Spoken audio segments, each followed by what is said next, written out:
Bom dia, meus irmãos, minhas irmãs. Eu voltei novamente para ler o Catecismo da Igreja Católica. Sejam todos bem-vindos ao meu estudo bíblico.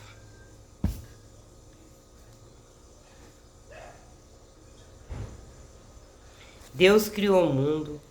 Eu parei nos 319. Deus criou o mundo para manifestar e para comunicar sua glória, que suas criaturas participam de sua verdade, de sua bondade e de sua beleza. É a glória para o qual Deus os criou. Deus que criou o universo o mantém na existência por seu verbo.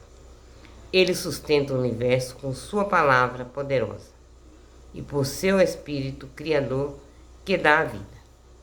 E por esse seu Espírito que dá a vida. A divina providência são as disposições pelas quais Deus conduz com a sabedoria e amor todas as criaturas até o seu último fim. Com sabedoria, o amor e todas as criaturas até o seu último fim. Até o seu último fim celeste.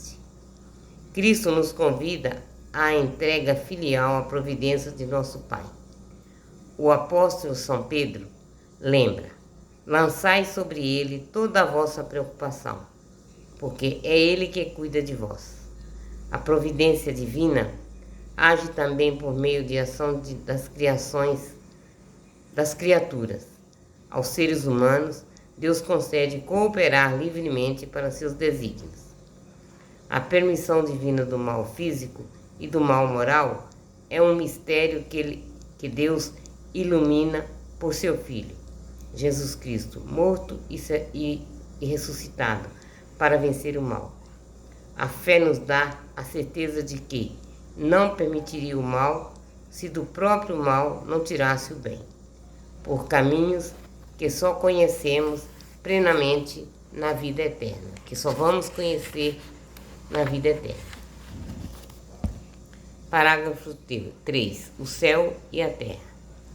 O símbolo dos apóstolos professa que Deus é o Criador do céu e da terra, e o símbolo niceno-constantinopolitano explica do universo visível e invisível. Na Sagrada Escritura, a expressão céu e terra significa tudo aquilo que existe, a criação inteira. Indica também o nexo no interior da criação, que ao mesmo tempo une e distingue céu e terra. A terra é o mundo dos homens. O céu e os céus podem designar o firmamento, mas também o lugar próprio de Deus, vosso Pai nos céus. E por consequência, também o céu, que é a glória escatológica. Enfim, a palavra céu indica o lugar das criaturas espirituais, os anjos que estão ao redor de Deus. A profissão de fé do Quarto Concílio de Latrão afirma que Deus criou conjuntamente do nada, desde o início do tempo, ambas as criaturas, as espiritual e a corporal, isto é, os anjos e o mundo terrestre, em ajuda com a criatura humana, que tem algo de ambas, por composto de espírito e corpo. Os anjos. A existência dos anjos, uma verdade da fé. A existência dos seres espirituais, não corporais, que a Sagrada Escritura chama habitualmente de anjo, é uma verdade de fé. O testemunho da Escritura a respeito é tão claro quanto a uma unidade de tradição. O testemunho da Escritura a respeito é tão claro quanto a unanimidade da tradição. Quem são os anjos? Santo Agostinho diz a respeito deles: Angelus officium momenti in natura.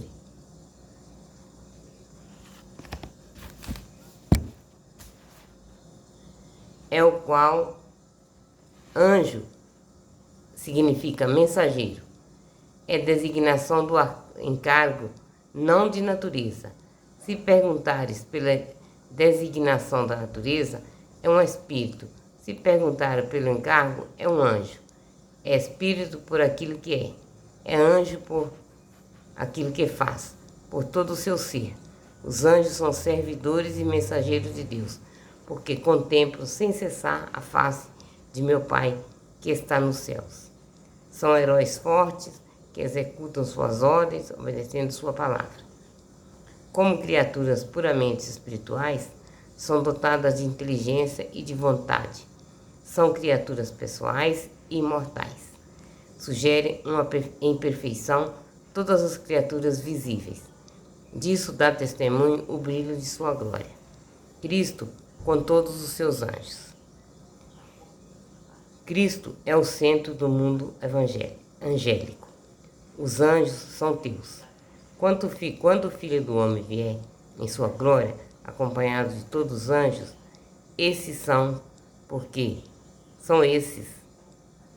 porque foram criados por todos os anjos, e para ele, pois é nele que foram criadas todas as coisas no céu e na terra, os seres visíveis e invisíveis, tronos, denominações, principados, potestades, tudo foi criado por ele e para ele.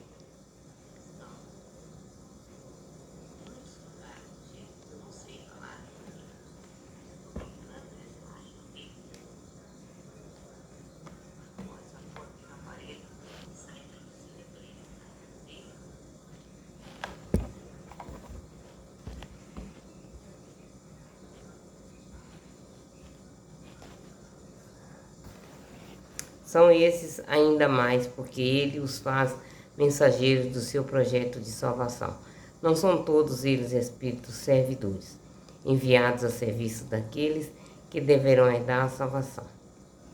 Eles estão aí desde a criação e ao longo de toda a história da salvação, anunciando de longe ou de perto essa salvação e servindo ao desígnio divino de sua realização. Fecham o paraíso terrestre, protegem Lote,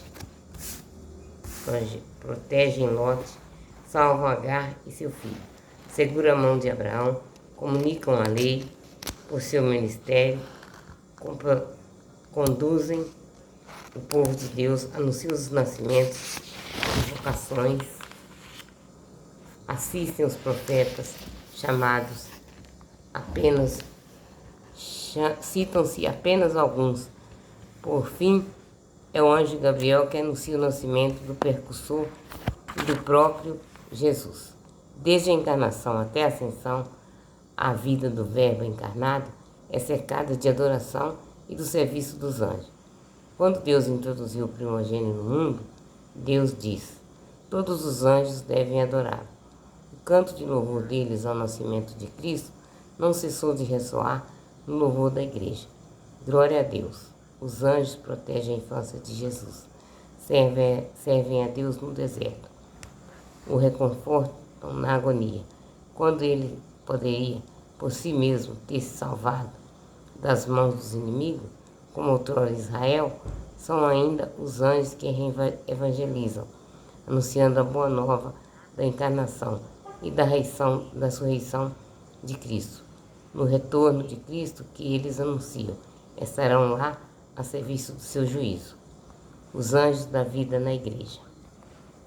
Do mesmo modo, a vida da igreja se beneficia à ajuda misteriosa e poderosa dos anjos.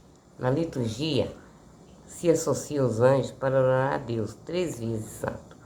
Ele invoca a sua assistência, assim, para o paraíso te levam os anjos, da liturgia dos defuntos, ou ainda no hino dos querubins, da liturgia bizantina. Além disso, festeja mais particularmente a memória de certos anjos, São Miguel, São Gabriel, São Rafael, os anjos da guarda.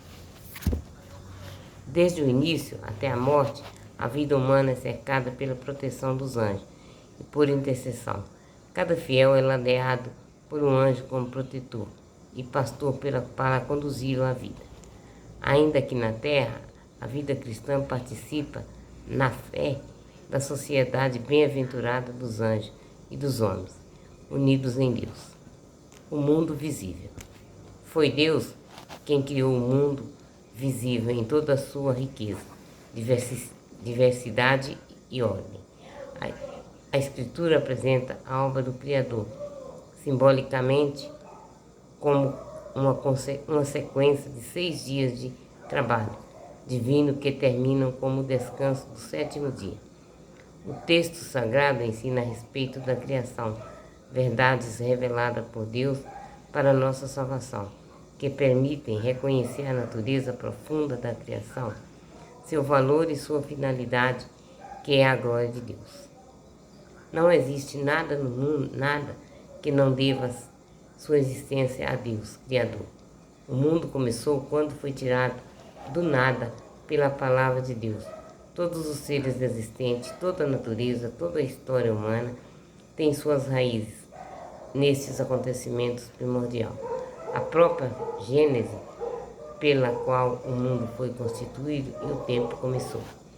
Cada criatura possui bondade e perfeição própria. Para cada uma das suas obras, 6 dias se diz. É Deus, e Deus viu que isso era bom. Pela própria condição da criação, todas as suas são dotadas de fundamento próprio, verdade, bondade, leis e ordens específicas. As diferentes criaturas queridas em seu próprio ser refletem cada um a seu modo, um raio de sabedoria e de bondade.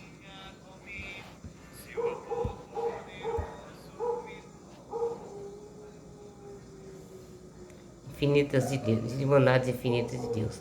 Por isso, o homem deve respeitar a bondade própria de cada criatura, a fim de evitar o uso desordenado das coisas, que menospreze o Criador e acarrete consequências manifestas para os homens e o meio ambiente.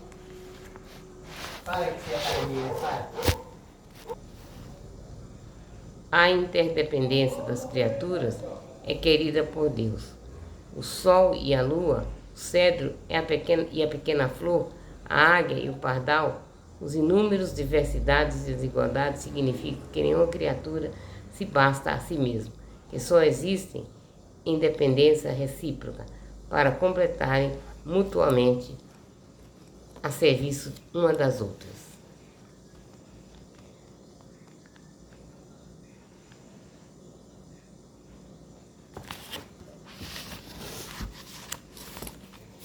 Vou parar por aqui, meus irmãos, mas daqui a pouco eu volto com mais.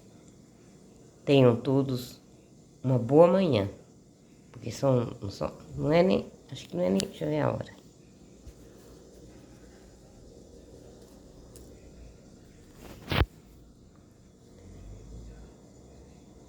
Eu tô sem relógio aqui, não dá para saber a hora agora, mas é cedo ainda. Eu volto daqui a pouquinho. Bom dia a todos, a paz do Senhor.